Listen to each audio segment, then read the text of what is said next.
Fox 8, your weather authority.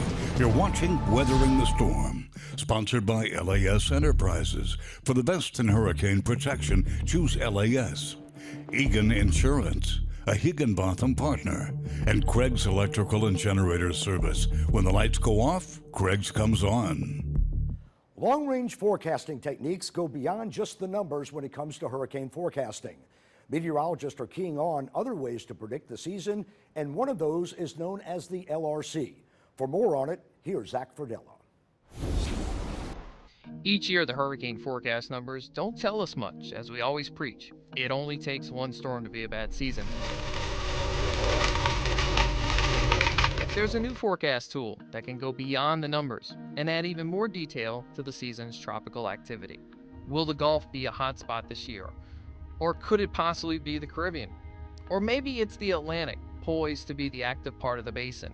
The weather could already be giving us hints to those hotspots based on the LRC.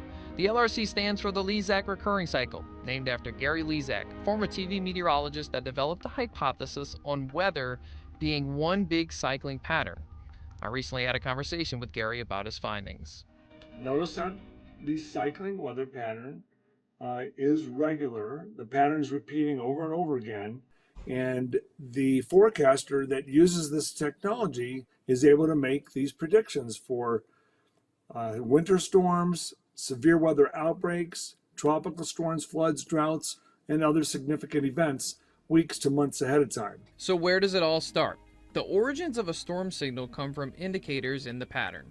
Okay, these seeds that get planted for what will end up being tropical systems, the weather pattern is sort of planting these in October and November, and then the pattern cycling so we can predict when they are going to form into potential tropical systems. So going back to last fall, it was October and November. We were watching what was going on.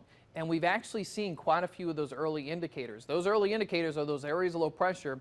A lot of them developed in the Central Gulf and moved towards the Eastern Gulf, which highlights where our hotspots will be heading into this hurricane season. You could see that red area that runs almost from the state of Louisiana all the way through South Florida.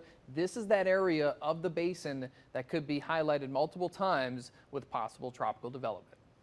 I don't see New Orleans as an absolute for sure target. I think it's going to be more likely northeast of you or east of you towards the Panama City, Apalachicola, Florida area. However, that's close enough. Close enough means we'll have activity to keep an eye on this year.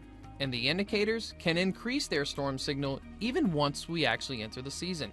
When there's a weaker tropical storm in June, what most meteorologists don't understand, that is a sign that the chance goes from 65% to 84% that a later cycle is going to produce a more significant storm as we get closer to peak hurricane season. Those more significant storms are poised for peak season, and Lezak made sure to highlight some of those dates. It is probably going to be crazy active from August 25th to September 15th. But just know that northeast Gulf of Mexico target and the Florida targets are right around peak hurricane season. After following Lezak's LRC for a few years now, it does add some depth into our forecasting. It helps us at Fox 8 see beyond all of the weather models and contributes to increased accuracy in the long range. Another hurricane season is upon us, and we'll be watching things closely. For Weathering the Storm 2024, I'm meteorologist Zach